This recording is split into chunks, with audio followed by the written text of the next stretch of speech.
देखिए कि किस तरह के हालात जो हैं वो दरअसल बांग्लादेश में इस वक्त हैं। 3 तस्वीरों के जरिए हम आपको स्थिति यहां पर दिखा रखे हैं। छात्रों का जो हिंसक प्रदर्शन है वो देखने को मिल रहा है।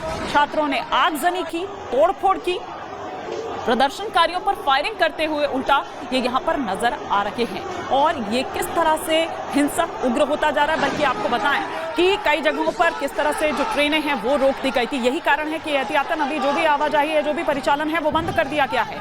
जगह जगह पर आगजनी की जा रही है, बल्कि ये पहुंच जाते हैं जेल में। वहां से जो सैकड़ों के कैदी हैं उनको वहां से हटा देते हैं, भगा देते हैं। और 1-2 की संख्या में नहीं, 100 की संख्या में नहीं, 1000 की संख्या में नहीं, सैकड़ों कैदी। और ये देखिए कि किस तरह से जब वो सड़कों पर उतरते हैं, जब वो सड़कों पर आते हैं तो कैसी स्थिति इस वक्त हो जाती है। शेख हसीना के खिलाफ, उनकी सरकार के खिलाफ जो ये गुस्सा है वो देखने को मिल रहा है। जिसके हाथ में पत्थर आ रहा है, पत्थर से वो मार रहे हैं, कहीं वो आगजनी कर रहे हैं। मतलब जिससे जो समझ आ रहा है वहां पर अभी स्थिति कंट्रोल में बिल्कुल भी नहीं है। तो ये हमने आपको तस्वीरें दिखाई कि किस तरह से बांग्लादेश में गृह युद्ध जैसे हालात हो गए हैं। और ये पहली बार नहीं है जब इस तरह से प्रदर्शन की तस्वीरें सामने निकल कर आ रही हो, या ये जो छात्र हैं वो इस तरह से सड़कों पर उतरे हों। ये सड़कों पर उपद्रव हम आपको दिखा रहे हैं। 2018 में भी अगर आपको बात करूं तो कुछ इसी तरह की स्थिति निकलकर सामने आई थी, जब छात्र दरअसल सड़कों पर उतरे थे।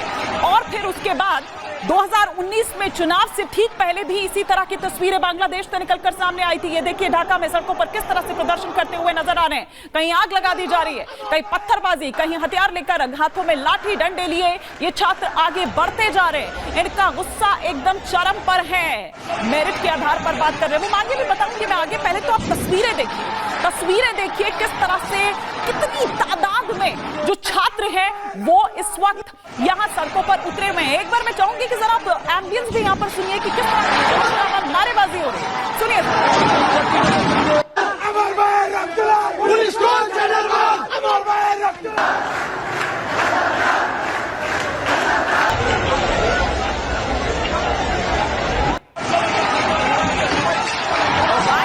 ये तस्वीरें निकलकर सामने आ रही है। अब दूसरी तस्वीर हम आपको दिखाते हैं कि वहां आप देखिए कि किस तरह से कहीं कहीं पर तो छात्रों की डेड बॉडीज जो हैं उनको रखकर वहां पर जो प्रदर्शन है वो किया जा रहा है। सेना को ये देखिए, सेना की गाड़ी को आग के हवाले कर दिया गया है। सड़क पर आप देखिए कि किस तरह से उपद्रव मचाते हुए ये छात्र यहाँ पर नजर आते हैं। ढाका में ये हिंसक प्रदर्शन जो कि और बढ़ते दिन के साथ हिंसक होता जा रहा है। सुनिए जरा।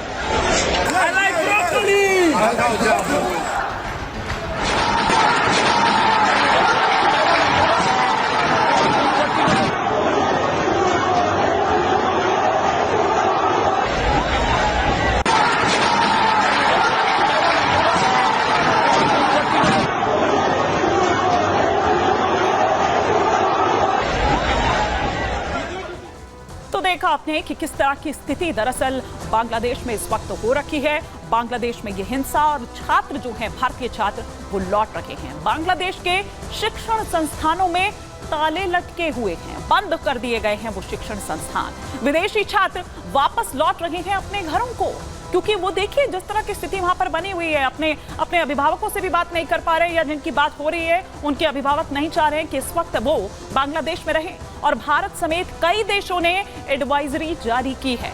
बांग्लादेश में हिंसा के बीच भारतीय कई लौटे भी हैं।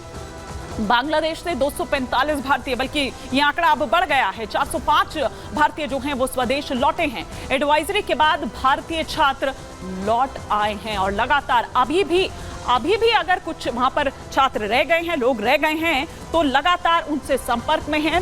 यहाँ पर नजर बनाए हुए है भारत भी लगातार, और उनसे संपर्क साधा जा रहा है। वो अधिकारी लगातार उनसे बातचीत कर रहे हैं। लेकिन कुछ और तस्वीरें हम यहाँ पर आपको दिखाते हैं कि ढाका की सड़कें किस तरह से नजर आ रही है। आप ये देखिए, शिक्षण संस्थान जो हैं उनमें ताले लग गए हैं। ताले इसलिए लग गए हैं क्योंकि जो छात्र हैं वो दरअसल सड़क पर आ गए हैं। सरकारी नौकरी में आरक्षण को लेकर ये पूरा बवाल जो है वो मचा हुआ है। पहले ये आरक्षण 80% था, तो अब ये आरक्षण 56% हो गया है। कई तरह की मांग करते हुए ये छात्र जो हैं वो दरअसल नजर आ रहे हैं।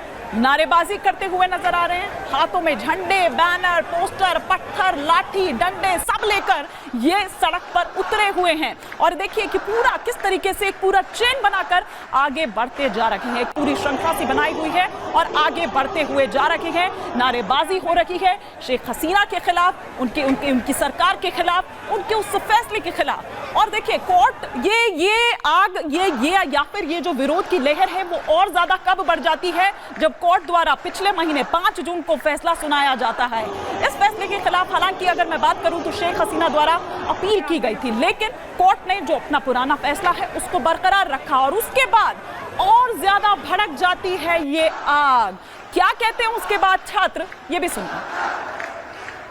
हाँ, अभी बांग्लादेश से इंडिया आया हूँ, लेकिन मेरा घर इंडिया में है। वहाँ पर परिस्थिति अच्छा नहीं हो, क्योंकि वो क्या होते हैं हमारे इंडिया में जो कोई प्रॉब्लम होता है उसका नेटवर्क, मोबाइल का नेटवर्क चला जाता है, ठीक है, ऑफिशियली नेटवर्क रहता है। वहाँ पर ऑफिशियली नेटवर्क टोटली बंद है, टोटली नेटवर्क नहीं है।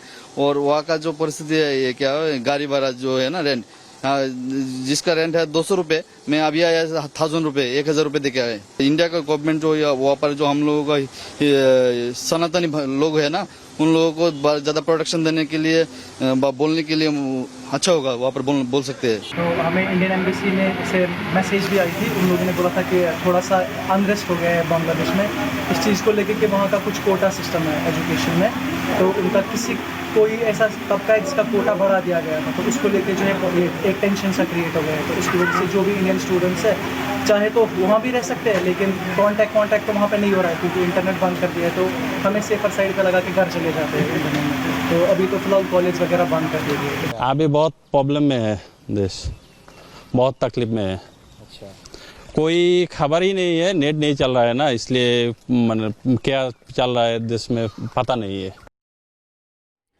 तो जिनकी बात पहले हो गई अपने अभिभावकों से घरों में बात करना चाह रहे हैं, लेकिन अब तो नेट ही बंद कर दिया गया है, एक दूसरे की खैर खबर भी नहीं ले पा रहे हैं। लेकिन बांग्लादेश में बवाल की वजह क्या है, क्यों ये उपद्रव जो सड़कों पर देखने को मिल रहा है वो इस तरह की स्थिति हो गई है? मुक्ति संग्राम, आप में से जो लोग जानते हैं वो बेहद अच्छी तरीके से जानते होंगे कि मुक्ति संग्राम के बाद 1971 में बांग्लादेश आजाद हुआ था। पाकिस्तान से बांग्लादेश को आजादी मिली थी और आजादी के 1 साल बाद ही यानी कि 1972 में बांग्लादेश सरकार ने स्वतंत्रता सेनानियों के जो वंशज हैं उनके लिए सरकारी नौकरियों में 30% जो आरक्षण है वो दे दिया था। और इसी आरक्षण के विरोध में बांग्लादेश में ये आग लगी हुई है। ये विरोध प्रदर्शन जो है ये दरअसल उसी के मद्देनजर हो रहा है, उसी को देखते हुए हो रहा है। ये विरोध पिछले महीने के आखिरी हफ्ते में शुरू हुआ था, जैसा कि मैंने पहले भी कहा कि तब छात्रों का विरोध प्रदर्शन हिंसक बिल्कुल भी नहीं था, लेकिन मामला तब बढ़ गया जब हजारों लोग सड़कों पर उतर गए। ढाका यूनिवर्सिटी में भी झड़प की जो तस्वीर है वो सामने निकलकर आई। लेकिन यहां भारत भी जिस तरह से हम कह रहे हैं नजर बनाए हुए हैं, जो हमारे डिफेंस एक्सपर्ट हैं, जो हमारे फॉर्मर डिप्लोमेट्स हैं, वो इसे किस नजर से देख रहे हैं ये सुनवाते हैं।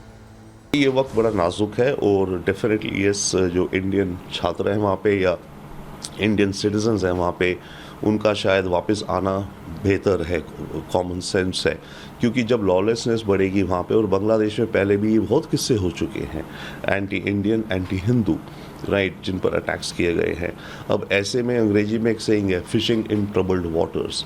अब प्रोटेस्ट तो ये कोटा को लेके चल रही हैं, बट जो रेडिकल एलिमेंट्स हैं बांग्लादेश में, चाइना बैक्ड ग्रुप्स हैं, उनको तो फ़ायदा है कि इस मौके का फ़ायदा उठाएं और बांग्लादेश के अंदर से इंडियंस को पुश करने में भारत और बांग्लादेश के रिश्तों को टेंस करें।